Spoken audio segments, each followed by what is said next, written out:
কিছুদিন আগে হেফাজতের যে মহাসমাবেশ হয়েছে সোহরাওয়ার্দী উদ্যানে, সেখানে ডক্টর মোহাম্মদ এনায়েতুল্লাহ আব্বাসী হাফিজাহুল্লাহ বক্তব্য রেখেছেন এবং এর মাধ্যমে প্রমাণ হয়েছে আগামীতে নাস্তিক বেঈমানগুলা ইসলামের বিরুদ্ধে কথা বলার আর সাহস পাবে না ইনশাআল্লাহ। আল্লামা মামুনুল হক, ডক্টর মোহাম্মদ এনায়েতুল্লাহ আব্বাসী হাফিজাহুল্লাহ সহ বাংলাদেশের সুন্নি ওয়াহাবি এই মতাদর্শগুলো বলে আমরা দেশের জন্য এবং ইসলামের জন্য যদি ঐক্যবদ্ধ হতে পারি, আল্লাহর কসম দেশ এবং ইসলামের বিরুদ্ধে কথা বলার মতো শক্তি বাংলার জমিনে কারো হবে না ইনশাআল্লাহ।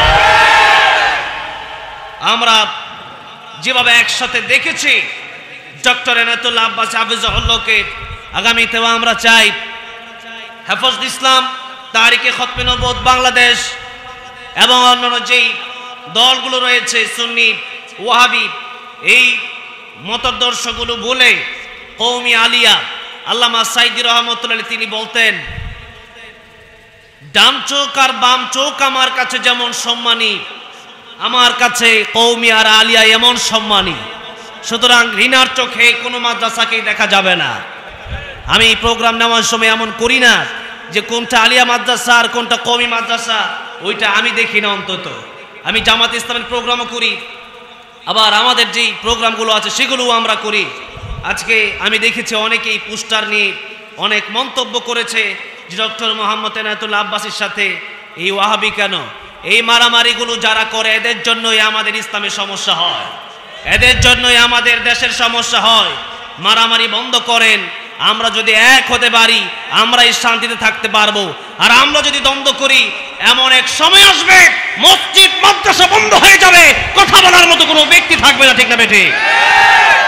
সেই জন্য আল্লাহ বলেছেন ওয়াতাসিমু বিহাবলিল্লাহি জামিআন ওয়া লা তাফাররাকু, তোমরা আলাদা আলাদা হয়ে যাও না, তোমরা এক হও। যারাই মসজিদে ঢুকেছে তারাই আমাদের ভাই, ঠিক না বেঠি? যারাই টুপি পরেছে তারাই আমাদের ভাই, যারাই লা ইলাহা ইল্লাল্লাহ মুহাম্মাদুর রাসূলুল্লাহ পড়েছে তারাই আমাদের ভাই। দ্বিধা দ্বন্দ্বের কোনো সুযোগ নাই। আল্লাহ আমাদেরকে ঐক্যবদ্ধ হওয়ার তৌফিক দান করেন, পড়েন আমিন। বিশ্বে আপনারা জানেন যখন ফিলিস্তিনের পাশে ইসরায়েল সাধারণত ফিলিস্তিনের পক্ষে যারা প্রতিবাদ মিছিল করেছে খুব বেশি একটা নিউজ করে নাই, কিন্তু আমাদের বাংলাদেশে আমরা যখন দলমত নির্বিশেষে একসাথে ঐক্যবদ্ধ হয়ে, সেদিন আমি ছিলাম, আমি অসুস্থ হয়ে মাটিতে পড়ে গিয়েছিলাম, সেখান থেকে ফিরে এসেই আমি হসপিটালে ভর্তি হয়েছিলাম।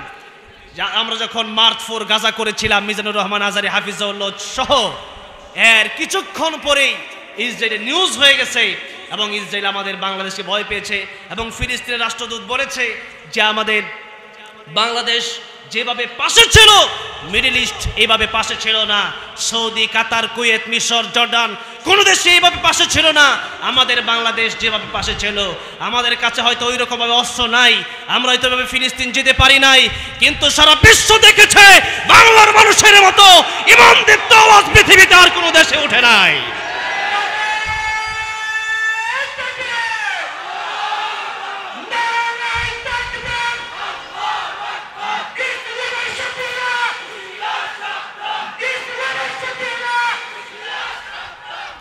ভাইয়েরা আমার, বাবাজিরা আমার, আমার দেশ একটি সোনার দেশ।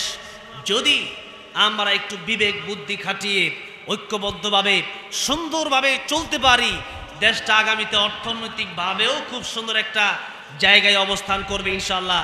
ইতিমধ্যেই বাংলাদেশের সুনাম সুখ্যাতি পুরা পৃথিবীতে ছড়িয়েছে। তো এই বাংলাদেশের সুনাম সুখ্যাতি যত বেশি ছড়িয়েছে, সবচেয়ে বেশি মাধ্যম ছিল কোরআনের মাধ্যম। কিসের মাধ্যম? হাফেজদের ভূমিকা। আল্লাহ আমার বিশ্ব যে হাফেজদেরকে বিশ্বমানের আলেম হিসাবে কবুল করেন, পড়েন আমিন।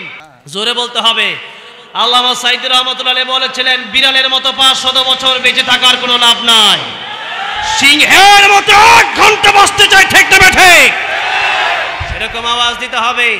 বাংলাদেশের মানুষ আমরা বিড়ালের জাতি না, আমরা সিংহের জাতি, ঠিক না ঠিক?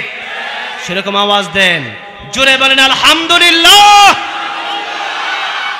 আমরা আজকে ছোট্ট একটি সূরা নিয়ে আলোচনা করব, যদিও ছোট্ট সূরা, কিন্তু এক একটা আয়াতের এত লম্বা ব্যাখ্যা, ঘন্টার পর ঘন্টা, দিনের পর দিন আলোচনা করেও সেই সূরার তাফসীর শেষ করা সম্ভব নয়। সূরাতুল আসর। কোন সূরা? বলেন কোন সূরা? সূরাতুল আসর। কোরআন শরীফের সবচেয়ে ছোট্ট সূরা সূরাতুল কাউসার, আয়াত কয়টা? কয়টা? 3টা। এই সূরাতুল আসরের আয়াত 3টা। সূরাটা একেবারে ছোট্ট, কিন্তু রইসুল মুফাসসিরিন আব্দুল্লাহ ইবনে আব্বাস রাদিয়াল্লাহু আনহুমা, উনার মাকবার আমি জিয়ারত করে এসেছি, বলেন আলহামদুলিল্লাহ। উনি বলেছেন আল্লাহ রাব্বুল আলামিন যদি সূরাতুল আসর নাজিল করত, আর 114 খানার ভিতরে 113 খানা সূরা যদি নাজিল না করত, একখানা সূরায় পৃথিবীর মানুষের জন্য হেদায়েতের জন্য যথেষ্ট হয়ে যেত। সুবহানাল্লাহ। সূরাতুল আসর, আল্লাহ রাব্বুল আলামিন এই সূরাতে এই পৃথিবীতে কারা লাভবান হবেন আর কারা ক্ষতিগ্রস্ত হবেন এটার মানদণ্ড নির্ণয় করেছেন। এই পৃথিবীতে আমরা অনেকেই মনে করি বাড়ি হলে, গাড়ি হলে, ক্ষমতা পেলে আর টাকা পয়সা হলে আমরা অনেকেই মনে করি যে সফল ব্যক্তি হয়েছি। কিন্তু আমরা যেটা বুঝি যে ওই কাজটা করলে বা ওই ক্ষমতা পেলে বা ওই টাকা পয়সা গাড়ি বাড়ির মালিক হতে পারলে সফলতা, ওইটা কি আসল সফলতা নাকি আল্লাহ যেটা বলছে ওইটা আসল সফলতা? কোনটা আসল সফলতা? আমরা বেশি বুঝি না আল্লাহ বেশি বোঝে? আমরা তো বুঝি না। আল্লাহ বলছেন ওমা উতিতুম মিনাল ইলমি ইল্লা কলিলা, তোমাদের জ্ঞান একেবারেই অল্প, আল্লাহ বলছেন। তাহলে আমাদের কোন জায়গায় লাভ আর কোন জায়গায় ক্ষতি এটা নির্ধারণ করবেন কে? মোবাইল। সবাই ঠিক করতে পারে? মোবাইল সম্পর্কে সবচেয়ে বেশি বুঝে কে? যে ব্যক্তি মোবাইল বানাইছে। আমাদেরকে বানাইছে কে? আমাদেরকে সৃষ্টি করছে কে? জোরে বলেন কে? আল্লাহর নাম জোরে বলবেন, আল্লাহর নাম আসতে বলবেন না। বেলাল রাদিয়াল্লাহু আনহুকে মারতো উমাইয়া, বেলাল রাদিয়াল্লাহুকে যত মারতো তত জোরে আল্লাহু আকবার বলতো। বলেন আল্লাহ আসতে আল্লাহু আকবার বললে শোনে না? বেলাল রাদিয়াল্লাহু আনহু কি আসতে বলতেন না জোরে বলতেন? জোরে বলতেন। জারি মানে স্পিড যত বেশি, আল্লাহর নাম তার জবান দিয়ে বের হবে তত জোরে, ঠিক না ঠিক? বেলাল রাদিয়াল্লাহু আনহু জোরে জোরে বলেন। আবু বকর সিদ্দিক রাদিয়াল্লাহু আনহু রাস্তা দিয়ে যাচ্ছেন, দেখছেন বেলাল রাদিয়াল্লাহু আনহু তিনি জোরে জোরে আল্লাহর নাম বলছেন, আর যত জোরে বলে উমাইয়া তত জোরে মারে। আবু বকর সিদ্দিক রাদিয়াল্লাহু আনহু বললেন, বেলাল প্রতিদিন তোমাকে উমাইয়া মারে, যত মারে তত জোরে জোরে তুমি আল্লাহর নাম বলো। আল্লাহর নাম আমার আল্লাহ রাব্বুল আলামিন আস্তেই বললেও শোনে, জোরে বললেও শোনে। তুমি আল্লাহর নাম আস্তে বললেই তো পারো। বেলাল রাদিয়াল্লাহু আনহু বললেন, আগামীকাল থেকে আমি আস্তে আস্তে বলবো। আবু বকর সিদ্দিক রাদিয়াল্লাহু আনহু পরের দিন যখন আসলেন, দেখলেন বেলালকে আবার মারে। বেলাল আবার আল্লাহ আল্লাহ আল্লাহ আল্লাহ বলে, জোরে কোন সুবহানাল্লাহ। আর আল্লাহর নাম জোরে জোরে বলে। আবু বকর সিদ্দিক রাদিয়াল্লাহু আনহু বললেন, বেলাল তোমাকে তো আমি গতকাল নিষেধ করেছিলাম আল্লাহর নাম আল্লাহ রাব্বুল আলামিন আস্তে বললেও শোনে, জোরে বললেও শোনে, তুমি কেন আবার জোরে জোরে বললা? বেলাল রাদিয়াল্লাহু আনহু বললেন, আমি আগামী কাল থেকে আস্তে আস্তে বলার চেষ্টা করব ইনশাআল্লাহ। পরের দিন যখন আবু বকর সিদ্দিক রাদিয়াল্লাহু আনহু আসলেন, আসার পর দেখলেন বেলাল রাদিয়াল্লাহু আনহু আগে যেমন জোরে জোরে আল্লাহর নাম উচ্চারণ করেছেন, এখন এমন জোরে জোরে আল্লাহর নাম উচ্চারণ করে। আবু বকর সিদ্দিক রাদিয়াল্লাহু আনহু বললেন, বেলাল তোমারে উমাইয়া প্রতিদিন মারে, আর আমি না তোমারে প্রতিদিন বলে যাই তুমি আল্লাহর নাম আস্তে আস্তে বলবি। এরপরও আজকে তৃতীয় দিনে তোমার কাছে আমি জিজ্ঞাসা করতে চাই, আল্লাহর নাম তুমি কেন জোরে জোরে বলো? বেলাল রাদিয়াল্লাহু আনহু বললেন, ভাই আবু বকর আমাকে যখন উমাইয়া মারে আল্লাহর নাম আমি আস্তে বলতে চাই, কিন্তু আমারে যত মারে তত জোরে জোরে আমি আল্লাহর নাম উচ্চারণ করি। এই জন্য যত জোরে জোরে আল্লাহর নাম বলি আমার এই যন্ত্রণা দুঃখ কষ্ট আমি ভুলে যাই। সেজন্য ইমানদার যারা আল্লাহর নামের স্লোগান তাদের জবান থেকে বের হবেই হবে, কেউ আটকাতে পারবে না। আমাদের কাছে অস্ত্র নাই, আমাদের কাছে অর্থ নাই, আমাদের কাছে বুলেট কামান নাই, কিন্তু পাকিস্তান আর ভারত যুদ্ধ হচ্ছে আপনারা জানেন। এটা শুধু পাকিস্তান আর ভারতের যুদ্ধ নয়, পাকিস্তান আর ভারত যেই যুদ্ধটা হচ্ছে আমার তো মনে হয় গজওয়াতুল হিন্দের দিকে আমরা এগিয়ে যাচ্ছি। গজওয়াতুল হিন্দের দিকে আমরা এগিয়ে যাচ্ছি। এটা শুধু পাকিস্তান আর ভারতের যুদ্ধ নয়, এটা মুসলমান আর কাফিরের যুদ্ধ, এটা জালেম আর মাজলুমদের যুদ্ধ। এই যুদ্ধ অবশ্যই একদিন না একদিন পাকিস্তান বিজয়ী হবে, একদিন কাশ্মীর বিজয় হয়ে যাবে, আর মুসলমানের আন্ডার একদিন দিল্লির কেল্লা চলে আসবে। জুড়ে বলি ইনশাআল্লাহ। এবং মনে রাখতে হবে, আমরা অনেকেই বলি যুদ্ধ চাই না, শান্তি চাই। ভালো করে মনে রাখেন, আমি এখন কাবা শরীফের একজন ইমামের বক্তব্য সরাসরি কপি করে আপনাদের সামনে পেশ করব। আমি সেই বক্তব্যটা রাখব। কাবা শরীফের একজন ইমাম যে বক্তব্যটা দিয়েছেন, তিনি বলেছেন, শুধু দোয়ার মাধ্যমে যদি মুসলমানদের বিজয় চলে আসতো, শুধু দোয়া করলে যদি মুসলমান ভালো থাকতো, তাহলে রাসূল করিম সাল্লাল্লাহু আলাইহি সাল্লাম নিজে 27টা যুদ্ধে সশরীরে অংশগ্রহণ করতেন না। ঠিক না ঠিক? রাসূল করিম সাল্লাল্লাহু আলাইহি সাল্লাম যেখানে 27টি যুদ্ধে সশরীরে অংশগ্রহণ করেছেন, তার মানে বোঝা যায় শুধু দোয়া করলেই হবে না, ইসলামের জন্য জিহাদের প্রয়োজন আছে না নাই? ইসলামের জন্য একদিকে তাহাজ্জুদের যাই নামাজে দোয়া করতে হবে, অপরদিকে আল্লাহ রাব্বুল আমিন পরীক্ষা করতে চান, আল্লাহ দেখতে চান আল্লাহ রাব্বুল আমিনের পতাকার তলে, দ্বীনের পতাকার তলে, কোরআনের পতাকার তলে, লা ইলাহা ইল্লাল্লাহর পতাকার তলে কারা কারা শরীক হয়, এটা আল্লাহ রাব্বুল আমিন পরীক্ষা করতে চান। কারণ দুনিয়াটা এটা আসলে আমাদের জন্য শান্তির জায়গা না, এটা আমাদের জন্য আরামায়েশের জায়গা নয়। এখানে পৃথিবীর এমন কোনো মানুষ নাই যা চাহিদা তাই পূরণ হয়ে গেছে, বরং সমস্ত চাহিদা পূরণ হওয়ার জায়গা একটা, ওইটা হলো জান্নাত। ওইটা কোন জায়গা? জান্নাত। আর আল্লাহর নবী বলছেন, আদ-দুনিয়া মাজরাতুল আখিরাত, এই দুনিয়া হচ্ছে তোমাদের কাজের জায়গা, দুনিয়া তোমাদের এমন কাজের জায়গা, এটা হচ্ছে তোমাদের জন্য ক্ষেত মাঠ, এখানে কাজ করবা, যে গাছ লাগাবা ওই গাছের ফল তোমাকে কিয়ামতের ময়দানে দেওয়া হবে। নিম গাছ যেমন তিতা, এই তিক্ত গাছ থেকে যেমন আপেল কমলা মালটা বেদনা আশা করা যায় না, ঠিক তেমনি ভাবে মুসলমান যদি হন আর যদি কাজগুলো করেন না ফরমানের মতো, তাহলে কিয়ামতের ময়দানে আল্লাহর তৈরি জান্নাত আপনার নসিব হবে না।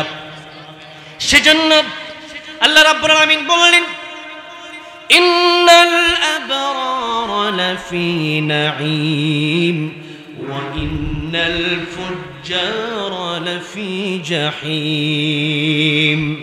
নেক কাজ করলে জান্নাতে যাওয়া যাবে, আর বদ কাজ করলে জাহান্নামে যাওয়া লাগবে। সেজন্য মনে রাখতে হবে, আল্লাহ রাব্বুল আমিন বলছেন দুনিয়াটা তোমাদের জন্য আরামায়েশের জায়গা নয়, বরং আল্লাহ বলছেন আল্লাযী খালাকাল মাউতা ওয়াল হায়াতা লিয়াবলুয়াকুম আইয়ুকুম আহসানু আমালা। আমি আল্লাহ মৌত আর হায়াত সৃষ্টি করেছি এই জন্য, যাতে করে আমি আল্লাহ তোমাদেরকে পরীক্ষা করতে পারি কে ভালো আমল করো, কার আমল উত্তম, কে নেক কাজ করো এটা আমি আল্লাহ দেখতে চাই, কে নামাজ পড়ো এটা দেখতে চাই, আল্লাহর পথে কে আন্দোলন করো এটা দেখতে চাই, দেশে কোরআনের রাজ কারা কায়েম করতে চাও, আমি আল্লাহ রাব্বুল আমিন ওইটা দেখতে চাই। সুতরাং দুনিয়াটা হচ্ছে কষ্টের জায়গা। মুসলমান মুসলিম শব্দের অর্থ জানে না, মুসলমান কারে বলে এটা জানে না। মুসলমান মুসলিম মানে হচ্ছে আত্মসমর্পণ করা, এটাই আজকে মুসলমান জানে না।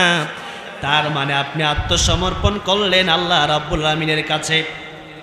আল্লাহ রাব্বুল আমিন বলছেন, ইন্নাল্লাহা আশতারা মিনাল মুমিনিনা আনফুসাহুম ওয়া আমওয়ালাহুম বিআন্না লাহুমুল জান্নাহ। মুমিনের জান আর মাল আল্লাহ রাব্বুল আমিন ক্রয় করে নিয়েছেন জান্নাতের মাধ্যমে। সুতরাং দুনিয়াতে আমরা এসেছি, মরতে একবার হবে, এই মরণটা আমরা বিড়ালের মতো মরতে চাই না, বরং আল্লাহর কোরআনের পাগল হয়ে, আল্লাহর দ্বীনের প্রেমিক হয়ে, রাসূলুল্লাহর আশিক হয়ে শহীদের মৃত্যু আমরা কামনা করে চলল। কারণ হচ্ছে আল্লাহর নবী বলেছেন যে ব্যক্তি শহীদ হয়ে যায়, ওই ব্যক্তি শহীদ হতে দেরি হয়, আল্লাহর তরে জান্নাতে যেতে তার দেরি হয় না। আল্লাহু আকবার। সেই জন্য দুনিয়াতে যেতে এসেছে, মরতে যেতে হবে। সে তো সাধারণভাবে সাধারণ সব কুকুরও মরে, বিড়ালও মরে, তাদের মৃত্যু যেমন হয়, আমিও যদি এমনভাবে মরে যাই, এই মৃত্যুর দাম রইল না। বরং এমনভাবে মরতে চাই যে মৃত্যুবরণ করলে পরে আল্লাহর সামনে বীরের মতো দাঁড়াতে পারবো। ওই মৃত্যুর নাম হলো শহীদের মৃত্যু। কোন মৃত্যু বলেন? কোন মৃত্যু? শহীদ। সাহাবী আল্লাহর নবীর কাছে এসে কালিমা পড়ে যখন মুসলমান হয়ে গেল, নাম ছিল আব্দুল উজ্জা, পরে নবীজি নাম দিয়েছিলেন আব্দুল্লাহ।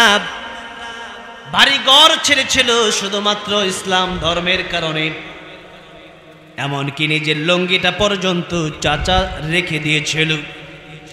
সেই আব্দুল্লাহ রাদিয়াল্লাহু আনহু যখন কালিমা পড়ে মুসলমান হয়ে গেলেন, আমার নবী ডাক দিয়ে বললেন, আব্দুল্লাহ, তোমার কোনো চাহিদা থাকলে আমার কাছে বলো, আমি আল্লাহর কাছে তোমার চাহিদার জন্য দোয়া করব।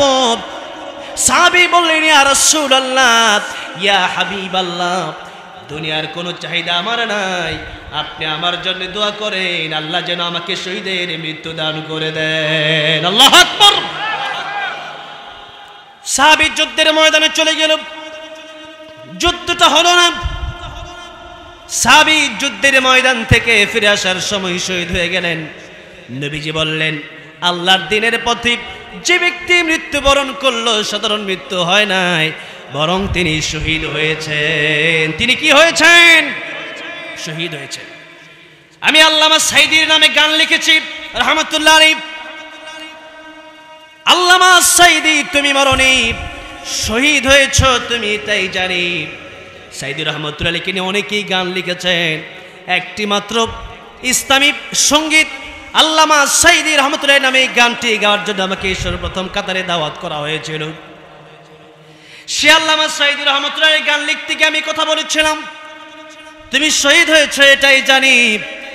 আমাকে অনেকেই সেদিন তখন জিজ্ঞাসা করেছিল, আল্লামা সাইদি আবার শহীদ হয়েছে কিভাবে? আপনারা জানেন তারা আওয়ামী লীগের লোক ছিল। আমি তখন বলেছিলাম, আল্লামা সাইদি রহমতুল্লাহ নামে যখন গান লিখেছি, আমি এমনিই লিখি নাই, অনেক চিন্তা করার পরে গান লিখেছি। আবার আমার চেয়ে বড় বড় লেখক যে তাদেরকে গানটা আমি দেখাইছি।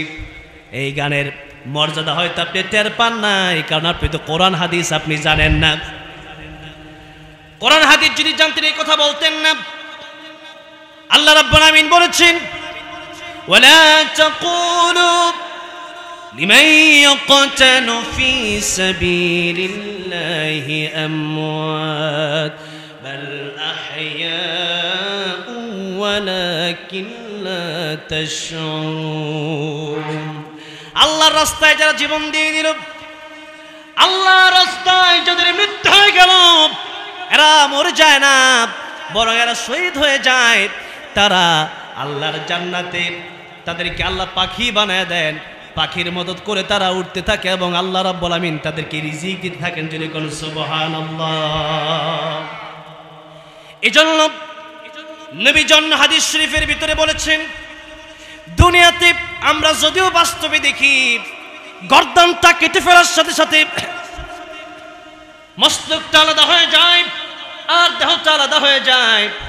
নবীজি বললেন, দুনিয়াতে সবচেয়ে সহজ মৃত্যুর নাম হচ্ছে শহীদি মৃত্যু। আল্লাহু আকবার। এজন্য আমার জীবনের সর্বশেষ ইচ্ছা হচ্ছে যেন শহীদ হয়ে যেতে পারি। আল্লাহ রাসূল সাল্লাল্লাহু আলাইহি সাল্লাম বলেন, একটা পিপিলিকা কামড় দিলে যত বেশি কষ্ট হয়, এত বেশি এর চেয়ে বেশি কিছু না শহীদি মৃত্যু। এমন মৃত্যু আর অন্যান্য মৃত্যু বড় কঠিন মৃত্যু। সেজন্য আল্লাহ নবী, বিশ্ব নবী রাহমাতুল লিল আলামিন বলেন, তো আল্লাহর পরে আমার নবীর চেয়ে মর্যাদাপূর্ণ আর কেউ আছে নাকি? জোরে বলেন, আছে। দুটি কথাই রাসূল সাল্লাল্লাহু আলাইহি সাল্লামের শ্রেষ্ঠত্ব বর্ণনা করা যায়। সেটা হচ্ছে সৃষ্টির শ্রেষ্ঠ রাসূলুল্লাহ সাল্লাল্লাহু আলাইহি সাল্লাম। তার উপরে কি কোনো সৃষ্টি আছে? আল্লাহ হচ্ছেন স্রষ্টা, আর আমরা সৃষ্টি, আর আমাদের মধ্যে এই পৃথিবীতে যত মাখলুকাত আছে সবচেয়ে বেশি দাম কার? বলেন কার? বিশ্বনবী রাহমাতুল লিল আলামিন। সেজন্য নবীজির যখন জান কবজ করছিল মালাকুল মাউত, ঘরের বাইরে থেকে অনুমতি চাচ্ছিলেন। মালাকুল মাউত সালাম দিচ্ছেন, আসসালামু আলাইকা ইয়া রাসূলুল্লাহ। নবীজি বললেন, ফাতেমা তাকায় দেখো ঘরের বাইরে থেকে কে আমাকে সালাম দেয়। ফাতেমা রাদিয়াল্লাহু আনহা বললেন, বাবা এমন মানুষ মক্কাতেও কোনোদিন দেখি নাই, মদিনাতুল মুনাওয়ারায় এমন মানুষ কোনোদিন দেখি নাই, যার মাথা আকাশের উপরে, যার দুটি পা জমিনে। ও আমার আব্বাজান, এমন মানুষ আজকে কোন জায়গা থেকে আসলো? রাসূলুল্লাহ সাল্লাল্লাহু আলাইহি সাল্লাম বললেন, এটা মালাকুল মউত আজরাইল। ঘরের ভিতরে ঢোকার জন্য পারমিশন দিলেন। মালাকুল মউত বলেন, ইয়া রাসূলুল্লাহ, আল্লাহ বলেছেন আপনাকে নিয়ে যেতে, তবে এটাও বলেছেন আপনি যদি থাকতে চান আল্লাহ রাব্বুল আলামিন আপনার হায়াত বাড়ায় দিবেন। সুবহানাল্লাহ। রাসূল করিম সাল্লাল্লাহু আলাইহি সাল্লাম বললেন, হাত্তা ইয়াতিয়ানি জিবরাইল, জিবরাইল আসার আগ পর্যন্ত একটু অপেক্ষা করো, আমি একটু পরামর্শ করতে চাই, আমি যাব কি যাব না। বলেন তো জিবরাইলের জ্ঞান বেশি না আমার নবীর জ্ঞান বেশি? আমার নবীর জ্ঞান বেশি। এরপর রাসূল করিম সাল্লাল্লাহু আলাইহি সাল্লাম পরামর্শ করছেন, তার মানে বোঝা গেল পরামর্শ করে কাজ করার মধ্যে ফায়দা আছে না নাই? লাভ আছে। এটা লস হলেও এটাই লাভ। এমনকি আল্লাহ রাব্বুল আলামিন তিনি যখন মানুষ সৃষ্টি করেছেন, আল্লাহ রাব্বুল আলামিনের কি কারো কাছ থেকে পরামর্শ নেওয়ার দরকার আছে নাকি? এরপরেও ফেরেশতাদের কাছে আল্লাহ জিজ্ঞেস করলেন, আমি কি পৃথিবীতে আমার খলিফা নিযুক্ত করব কিনা, আমি কি পৃথিবীতে মানুষ পাঠাবো কিনা? ফেরেশতাদের কাছে আল্লাহ রাব্বুল আলামিন পরামর্শ নিলেন। তার মানে আল্লাহ রাব্বুল আলামিন পরামর্শের গুরুত্ব দিলেন। এমনকি কোরআন শরীফে পরামর্শ নামে একটা সূরা আল্লাহ রাব্বুল আলামিন নাজিল করেছেন। পড়েন সুবহানাল্লাহ। তার মানে যে কোনো কাজে পরামর্শের কোনো বিকল্প নাই। বড়দের সাথে পরামর্শ করা, বড় যদি কেউ না থাকে ছোটদের সাথে পরামর্শ করেন, তাতেও পরামর্শ, এটাও একটা সুন্নাহ, বড় সুন্নাহ। এই জন্য রাসূল করিম সাল্লাল্লাহু আলাইহি সাল্লাম পরামর্শ নিলেন। জিবরাইল আমিন বলেন, ইয়া রাসূলুল্লাহ, আপনি দুনিয়াতে থাকতে চাইলে থাকতে পারেন, তবে আল্লাহ রাব্বুল আলামিন আপনার মুলাকাতের জন্য অপেক্ষা করতেছেন। জোরে কোন সুবহানাল্লাহ। ইয়া রাসূলুল্লাহ, দুনিয়ার চেয়ে পরকাল কোটি কোটি গুণ উত্তম হবে আপনার জন্য, আপনি চলে গেলেই মনে হয় ভালো হয়। রাসূল করিম সাল্লাল্লাহু আলাইহি সাল্লাম কান্না শুরু করে দিলেন। রাসূল করিম সাল্লাল্লাহু আলাইহি সাল্লাম যখন কান্না শুরু করে দিলেন, জিবরাইল বললেন, ইয়া রাসূলুল্লাহ, ইয়া হাবিবাল্লাহ, আপনি কার জন্য কাঁদেন? আয়েশা না ফাতেমার জন্য, নাকি হাসান হুসাইনের জন্য আপনি কাঁদেন? নবীজি বললেন, জিবরাইল শোনো, আয়েশা আর ফাতেমা, হাসান আর হুসাইনের জন্য আমি কাঁদি না, আমি কাঁদতেছি আমার গুনাহগার উম্মতের জন্য। জুড়ে বলা যাবে না আল্লাহু আকবার। রাহমাতুল লিল আলামিন নবী কুরআনে প্রমাণ, আশিক বিনে কে বুঝিবে আমার দয়ার নবীর শান। ঠিক কিনা? আমার সাথে একটু গাওয়া যাবে? আপনাদেরকে অনেক কষ্ট দিছি, আর আধা ঘন্টা কষ্ট দিতে চাই, রাগ করবেন? অনেক আজে বাজে গান আপনারা গান, আজে বাজে গান শুনলে আর গাইলে পরে কলব নষ্ট হয়। কি নষ্ট হয়? আর আল্লাহর নবীর প্রেমে আজকে যদি একটু নাত আমার সাথে গাইতে পারেন, এটা কাল কিয়ামতের ময়দানে জান্নাতে যাওয়ার ওসিলা হতে পারে। ঠিক না ঠিক? সেই জন্য একসাথে একটু মন খোলে, প্রাণ খোলে, জবান খোলে গাওয়া যাবে কি আমার সাথে? বলেন না একটু? রাহমাতুল লিল আলামিন নবী, রাহমাতুল লিল আলামিন কুরআনে প্রমাণ, আশিক বিনে কে বুঝিবে আমার দয়ার নবীর শান, উম্মত বিনে কে বুঝিবে নবী আমার মদিনারি বুলবুল।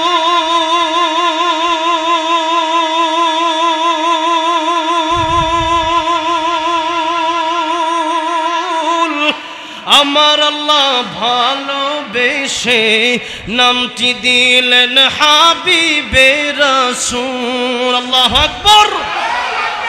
নবী আমার মদিনারি বুলবুল,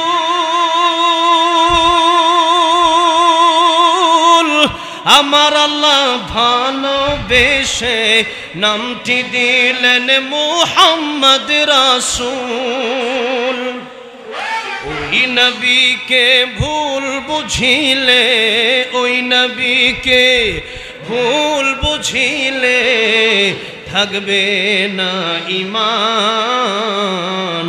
আশিকে বিনে কে বুঝিবে আমার দয়ার নবীর শান। বলেন না, আশিকে বিনে কে বুঝিবে।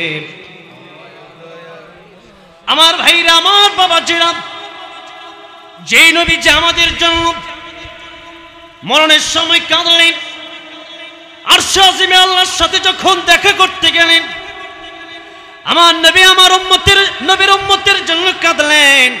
কিয়ামতের ময়দানে পৃথিবীর সমস্ত নবী, সমস্ত রাসূল, সমস্ত গাউস, সমস্ত কুতুব, পৃথিবীর মা বাবা পর্যন্ত, পৃথিবীর সব মানুষ যখন বলবে নফসি নফসি, আমার নবী যখন বলবেন উম্মতি উম্মতি, তখন বলেন যে নবী দুনিয়াতেও আমার জন্য রহমত, আখিরাতেও আমার নবী রহমত। তাই আল্লাহ রাব্বুল আমিন আল্লাহর কথা বলতে গিয়ে বললেন আলহামদুলিল্লাহি রাব্বিল আলামিন। আর রাহমাতুল লিল আলামিনের কথা বলতে গিয়ে আল্লাহ নিজেই যেখানে রাব্বিল আলামিন বললেন, সেখানে নবীর ব্যাপারে প্রশংসা করতে গিয়ে আল্লাহ বললেন ওয়ামা আরসালনাকা ইল্লা রাহমাতান লিল আলামিন। আল্লাহ বলেন এই পৃথিবী এবং পরকাল, এই জগৎ, এই জগৎ, যত জগৎ আছে, আল্লাহ বলেন সমস্ত জগতের জন্য আমি আল্লাহ রব, আর সমস্ত জগতের জন্য আমি আল্লাহ আমার নবীকে রহমত বানাইয়া দিলাম। সুবহানাল্লাহ। আমার নবীজি দুনিয়াতে রহমত, কাল কিয়ামতের ময়দানের জন্য রহমত। তাই আল্লাহ রাব্বুল আলামিন বললেন একালেও যেমন নবী রহমত, পরকালেও নবী রহমত। তাই গুনাহ তো আমরা করি, কিন্তু নবীর ভালোবাসার কারণে কিয়ামতের ময়দানে কোটি কোটি উম্মত আল্লাহর তরি জান্নাতের ভিতরে প্রবেশ করবে। জোরে কোন সুবহানাল্লাহ। সেজন্য নবীকে ভালোবাসি কথাটা শুধু মুখে বললেই হবে না, নবীর ভালোবাসা যদি অন্তরে থাকে ওইটা কাজে করবে, প্রমাণ করতে হবে। আমার নবীজি যেমন আমার নবী মিষ্টি ভালোবাসতেন, তেমন আমার নবী জিহাদকেও ভালোবাসতেন, ইসলাম কায়েম করা, দিন কায়েম করা পছন্দ করতেন। তাই একজন কবি বলছেন, সুন্নাত নয় শুধু দাওয়াতের মেহমান, সুন্নাত নয় শুধু খাওয়া শেষে মধুপান, আরো কিছু সুন্নাত আছে তুমি জানো কি, জানলেও জীবনে কখনো তা মানো কি। ঠিক না? সুন্নাত শুধু নয় বকরি চড়াতে যাওয়া, আর সুন্নাত হলো পাথরের আঘাত খাওয়া। মহাব্বতে তাই খালিদ ওমর আলী আবু বকরের মতো পাশে থাকো কি, আর কিছু সুন্নাত আছে তুমি জানো কি, জানলেও জীবনে কখনো তা মানো কি। এই জন্য সুন্নাত যদি মানতে হয়, ইসলাম যদি মানতে হয়, কোরআন যদি মানতে হয়, তাহলে অর্ধেক মানবেন না পরিপূর্ণ মানবেন? আল্লাহ কোনটা বলছেন? হ্যাঁ, আল্লাহ আইয়ুহাল্লাযীনা আমানু দুখুলু ফিস-সিলমি কাফা ওয়া লা তাত্তাবিউ খুতুওয়াতিশ-শাইতান ইন্নাহু লাকুম আদুউম মুবিন। আল্লাহ বলেন, হে ইমানদারেরা, ইসলাম যদি মানতে হয় তোমরা অর্ধেক মানবা না, ইসলাম যদি মানতে হয় তোমরা পরিপূর্ণ ইসলাম মানো। এখন আমরা যারা আছি আমরা অর্ধেক মানি না পরিপূর্ণ মানি? অর্ধেক মানি। নামাজি 5 ওয়াক্ত বেশি না সাপ্তাহিক নামাজি বেশি? 5 ওয়াক্ত বেশি। কি সত্য? ইমাম সাহেব কি কয়? হায় হায়, সাপ্তাহিক মুসল্লি বেশি, তার চেয়ে বেশি বাৎসরিক মুসল্লি বেশি। তাহলে মুসল্লি কয় প্রকার? 3 প্রকার, দৈনিক আর সাপ্তাহিক আর বাৎসরিক, ঠিক না বে ঠিক বলে? এখন দৈনিক, তারপরে দেখা যায় ফজরের সময় আরো কম, ঠিক না বে ঠিক বলেন? আল্লাহ, তাহলে আল্লাহ বলছেন যদি মানব পরিপূর্ণ মানব, অর্ধেক মুসলিম হতে আল্লাহ নিষেধ করলেন। আল্লাহ বলেন মুসলিম যদি হও পরিপূর্ণ মুসলিমও হও, সুন্নি যদি হও পরিপূর্ণ সুন্নি হও। তার মানে আপনারা বলেন তাহলে আমরা ওয়াহাবিরা কি দোষ করলাম?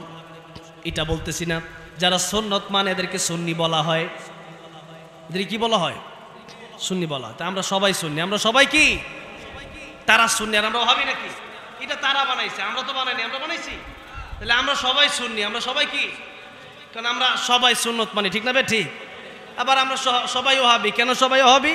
কারণ আল্লাহর নাম ওয়াহাব, ওয়াহাবি মানে ওয়াহাব ওয়ালা। তার মানে আমরা আল্লাহকে ভালোবাসি, সেই জন্য আল্লাহ থেকে নিসবত আসছে, তার মানে আমরা ওয়াহাবি। তা আমরা ওয়াহাবি মানে হচ্ছে আল্লাহর ওলি, আল্লাহ ওয়ালা। ওয়াহাবি মানে কি? তাহলে আমরা ওয়াহাবিও আমরা সুন্নিও। এটা বুঝে না তো মানুষ, এই জন্য মারামারি। ভাইয়ের আমার, বাবাজিরা আমার, সুন্নত আমাদের পরিপূর্ণ মানতে হবে। যদি আপনি বলেন যে অর্ধেক মানবো অর্ধেক মানবো না, এতে করে নবী সুপারিশ করবে, বিশ্বাস করেন সম্ভব হবে না। আব্দুল্লাহ ইবনে উবাই মুনাফিকের লিডার ছিল। কি ছিল? মুনাফিকের লিডার। নামাজ পড়েছে, পাগড়িও পড়েছে, দাড়িও রেখেছে, লম্বা জুব্বাও পড়েছে, কিন্তু জিহাদের আয়াত যখন নাযিল হয়ে গেল, জিহাদের ময়দানে আল্লাহ রাব্বুল আলামিন যখন সবাইকে যাওয়ার নির্দেশ দিলেন, তখন আব্দুল্লাহ ইবনে উবাই বাহানা তালাশ শুরু করল, এবং তার সাথে যারা ছিল মুনাফিক গোলাপ। তাই অন্তরে যদি নেফাক থাকে, কোরআনে যা আছে তাই আপনাকে মানতে হবে। কোরআনে যা আছে তাকে মানতে কোনো অসুবিধা আছে? কোরআনে যা আছে তাই আমরা মানবো, কোরআনে যা নাই তা আমরা মানবো। আজকে আমরা এই সম্পর্কে অল্প সময় কথা বলবো বলে ইনশাআল্লাহ সূরা আসর থেকে কথা বলবো। তার আগে অনেক কথাই বলা দরকার, সেই জন্য বলে নিচ্ছি।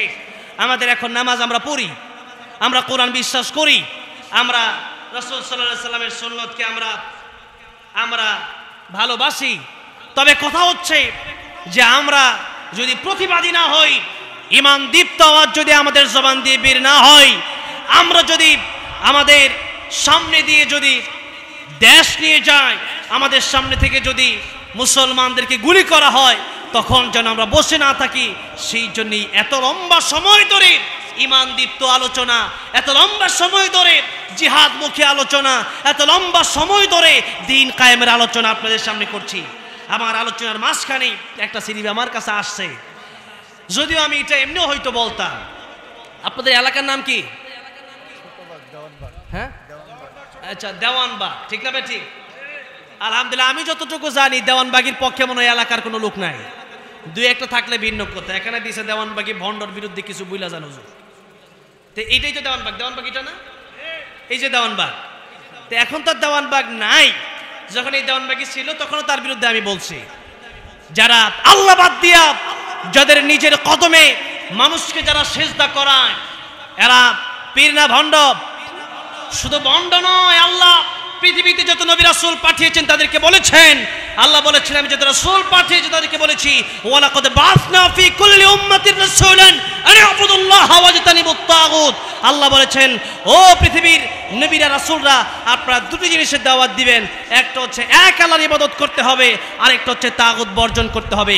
আল্লাহ ছাড়া যার পায়ে সিজদা করা হয়, যাদের কদমে মানুষ মাথাকে ঝুঁকে দেয়, এই সবগুলোই হচ্ছে তাগুত। এই সবগুলো কি? তাগুত। দেওয়ানবাগে ছিল একটা বড় তাগুত, এবং আমার মনে হয় শয়তানও তাদেরকে ভয় পাইত। এই দেওয়ানবাগে, এই বাংলাদেশে লক্ষ লক্ষ মানুষকে এই দেওয়ানবাগি বন্ড দেওয়ানবাগি তার কদমে সিজদা করাইছে, ঠিক না ঠিক বলেন? আল্লাহ বললেন পৃথিবীতে যত বড় গুনাহ আছে সবচেয়ে বড় গুনার নাম হলো শিরকের গুনাহ। সবচেয়ে বড় গুনার নাম কি? শিরকের গুনাহ। তাই লোকমান হাকিমের নামে আল্লাহ যখন সূরা নাজিল করলেন, লোকমান, সূরা লোকমান 21 নম্বর পারা 11 নম্বর পৃষ্ঠায় আছে, আল্লাহ পাক বলছেন লোকমান হাকিম তার সন্তানকে বলছেন, ওয়াইদ ক্বালা লুকমানু লিবনিহি ওয়া হুয়া ইয়াইদুহু ইয়া বুনাইয়া লা তুশরিক বিল্লাহ ইন্নাশ শিরকা লাযুলমুন আযীম। ও সন্তান, তোমাকে আমি অনেক নসিহত করছি, তার মধ্যে প্রথম নসিহত হচ্ছে তুমি শিরিক করবা না, কারণ পৃথিবীতে যত গুনাহ আছে সবচেয়ে বড় গুনার নাম হচ্ছে শিরকের গুনাহ। কিসের গুনাহ বলেন? শিরকের গুনাহ। মানুষ দেখেন, একজন মানুষ, একটা উদাহরণ আমি আপনাদের সামনে দিচ্ছি, জন্মগত পিতাকে বাদ দিয়া অন্য মানুষকে যদি বাপের সামনে শুধু বাপ ডাকে আর বাপকে যদি বাপ না ডাকে, তাহলে বাপ কি খুশি হবে, নারাজ হবে? কেন? যে আমি জন্ম দিয়েছি। স্ত্রী আর স্বামী, স্বামী যদি স্ত্রী যদি রাগ করে, তখন স্বামী দেখা গেছে জিজ্ঞাসা করে কেন রাগ করছো। এখন স্ত্রী যদি আমার শাড়ি লাগবে, আমার একটা স্বর্ণের চেইন লাগবে, স্বামী তার যদি টাকা পয়সা থাকে সে দিতে পারে, কিন্তু দেখা গেছে স্ত্রী যদি বলে যে অমুক এলাকার একটা ছেলেকে আমার খুব ভালো লাগে, তার সাথে একটু ঘুরতে চাই, বলেন স্বামী কি খুশি হবে? ঠিক তেমনি ভাবে আল্লাহর সাথে যদি পৃথিবীর কোনো মানুষ কাউকে শরীক করে, আল্লাহ রাব্বুল আলামিন আরশ আযীম কাঁপাসুর হয়ে যায়। আল্লাহ রাব্বুল আলামিন এমন কষ্ট পান, পৃথিবীতে এত কষ্ট কোনো কাজেই আল্লাহ পান না। তাই আল্লাহ রাব্বুল আলামিন বললেন, শিরিক যারা করবে, আল্লাহ বাদ দিয়ে অন্য কোনো পীরের পায়ে, কোনো কবরে, কোনো মাজারে যারা সিজদা করবে, আল্লাহ বলছেন কিয়ামতের ময়দানে, আল্লাহ বলছেন জান্নাত তাদের জন্য আমি আল্লাহ রাব্বুল আলামিন হারাম করে দেব, ওয়া মাওয়াহুন নার, এবং জাহান্নাম তাদের জন্য আমি আল্লাহ ওয়াজিব করে দেব। জান্নাত হারাম হয়ে যাবে, জাহান্নাম ওয়াজিব হয়ে যাবে। কিসের কারণে? শিরকের কারণে। আল্লাহ রাব্বুল আলামিন আরেক আয়াতের ভিতরে বলছেন, ইন্নাল্লাহা লা ইয়াগফিরু আন ইউশরাকা বিহি ওয়া ইয়াগফিরু মা দুনা যালিকা লিমান ইয়াশা ওয়া মান ইউশরিক বিল্লাহি ফাকাদ ইফতারা ইসমান আযীমা। এই পৃথিবীতে মানুষ যত গুনাহ করুক না কেন, কিয়ামতের ময়দানে একটা গুনাহ ব্যতি রেখে আমি আল্লাহ রাব্বুল আলামিন সব গুনাহ মাফ করে দেব। জোরে কোন সুবহানাল্লাহ। আল্লাহ বলেন একটা গুনাহ ব্যতি রেখে সব গুনাহ কি করবেন? আল্লাহ মাফ করে দিবেন। কারণ আল্লাহর নাম রহমান, আমরা নাফরমান। আল্লাহ আল্লাহ আল্লাহ রহমান, আমরা গুনাহগার, আল্লাহ গফফার। তা আমাদের গুনাহ যত বড়ই হোক না কেন, আল্লাহ বলছেন লা তাকুনাতু মির রাহমাতিল্লাহ, মানে রেশো না, ক্ষমা চাও। তোমাদের গুনাহ করতে যেমন ভালো লাগে, আমি আল্লাহর মাফ করতে এর চেয়ে বেশি ভালো লাগে। আল্লাহ তাহলে আমরা কেন ক্ষমা চাবো না? কিন্তু আল্লাহ বলছেন বান্দারে দেখো, তওবা করলে তো দুনিয়াতে শিরিকের গুনাহ আমি আল্লাহ মাফ করে দেব, শিরিক করলেও দুনিয়াতে তওবা করলে মাফ করে। কিন্তু এই আয়াতটা আসছে পরকালের ব্যাপারে, অর্থাৎ পরকালে যদি কেউ তওবা না করে মারা যায়, নবী যদি সুপারিশ করে আল্লাহ মাফ করে দেবে। জোরে করে সুবহানাল্লাহ। আলেমরা সুপারিশ করলে আল্লাহ মাফ করে দেবে। জোরে করে সুবহানাল্লাহ। আমার যুবক ভাইরা, আলেমদের সাথে সম্পর্ক ভালো। আল্লাহ নবী বলেছেন জান্নাতে যাওয়ার রাস্তা 4টা। জোরে করে কয়টা? নবী বলেছেন কোন আলিমান, আলেম হও, পারো নাই? নবী বললেন আও মুতাআল্লিমান, আলেমের ছাত্র হও, তাও পারো নাই। আও মুস্তামিআন, আলেমের কথা শোনো, তাও পারো নাই। আলেমকে মনে প্রাণে ভালোবাসো, তাতে করে কিয়ামতের ময়দানে তোমার জন্য জান্নাতের পথটা সহজ হয়ে যাবে। আর যদি আলেমকে ঘৃণা করো, তাহলে কিয়ামতের ময়দানে লা তাকুন খামিসান ফাতাহলিক, নবী বললেন তুমি ধ্বংস, তুমি কি ধ্বংস হয়ে যাবে। সুতরাং নবীর কথা সত্য না মিথ্যা? নবীর চেয়ে সত্যবাদী পৃথিবীতে আর কেউ আছে? জরুরি কেউ আছে? সেই জন্য কিয়ামতের ময়দানে আলেমদের সুপারিশ কাজে লাগবে, নবীর সুপারিশ কাজে লাগবে, কিন্তু কোন মুশরিকের ব্যাপারে নবীর সুপারিশও কাজে লাগবে, কোন আলেমের সুপারিশ কাজে লাগবে না। কারণ আল্লাহ বললেন যে ব্যক্তি মুশরিক, কোরআনের সরাসরি আয়াত, আল্লাহ বলছেন মান ইউশরিক বিল্লাহ ফাকাদ হারামাল্লাহু আলাইহিল জান্নাহ ওয়া মাওয়াহুন নার। আল্লাহ বলেন জান্নাত আমি আল্লাহ তার জন্য হারাম করে দিলাম, জাহান্নাম আমি আল্লাহ তার জন্য, কেবল জাহান্নাম চিরজীবনের জন্য তার জন্য ওয়াজিব করে দিলাম। কার কথা? আল্লাহর কথা। তাহলে শিরিক এটার চেয়ে বড় গুনাহ পৃথিবীতে আল্লাহর কাছে আর নাই। তাহলে শিরিক এটা হচ্ছে একটা বড় ধরনের শিরিক, যারা এই পৃথিবীতে আল্লাহকেও মানলো। আমাকে ইন্ডিয়াতে, আপনারা অনেকে জানেন, আমি যখন প্রায় 2 বছর আগে ইন্ডিয়াতে আলোচনা করতে গেলাম, প্রায় 7-8 বার গেলাম। শেষবার আমি যখন চলে আসবো তখন আমাকে গ্রেফতার করলো আসার আগে। তো গ্রেফতার করার পর জিজ্ঞাসা করলো গতকাল যে মাহফিল করলেন, এই মাহফিলে আপনি আল্লাহর কথাই তো বলছেন? বলছে আল্লাহর কথা বলছি। তাহলে আমরাও তো আল্লাহরে মানি। দেখেন হিন্দুরা কিন্তু আল্লাহরে মানে, আপনারা কি জানেন কি জানেন না আমি জানি না, হিন্দুরা কিন্তু আল্লাহরে মানে।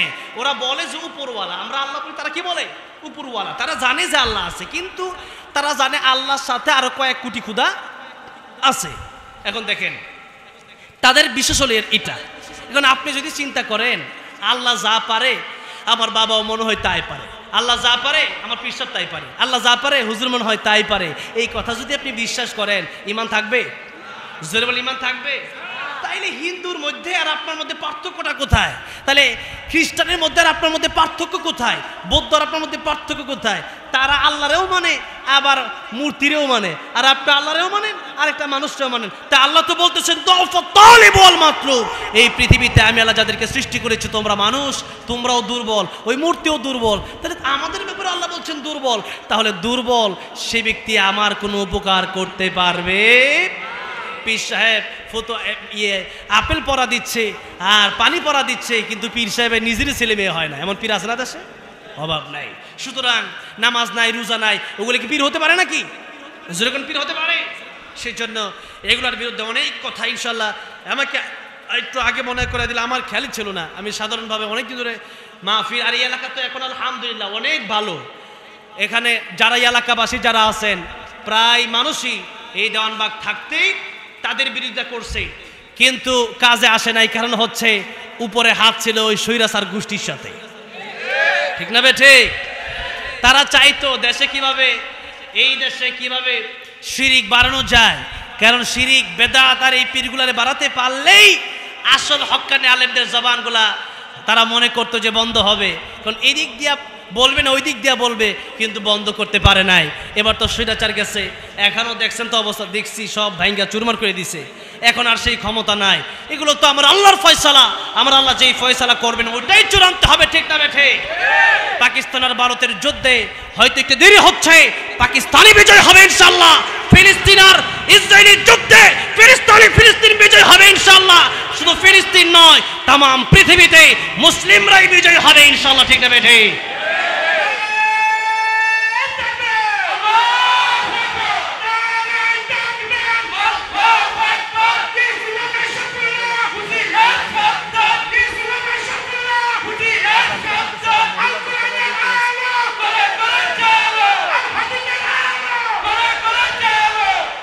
হ্যাঁ আমার বাবাজিরা, আমার অনেক লম্বা সময় নষ্ট করেছি এই গরমের ভিতরে।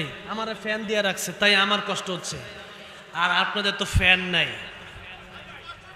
আল্লাহু আকবার, জোরে আল্লাহু আকবার। আলহামদুলিল্লাহ। এই দেশের দেখেন অবস্থা, সারা রাত চলবে, আপনারা থাকেন সারা রাত, আমি আর কিছুক্ষণ পরে যাই। এবার দেখেন অবস্থা। এরপরে আকরাম ভাই বলছে গজল গাইতে হবে, শুনবেন? আবার আজানও নাকি দিতেই, ওইটাও দিব।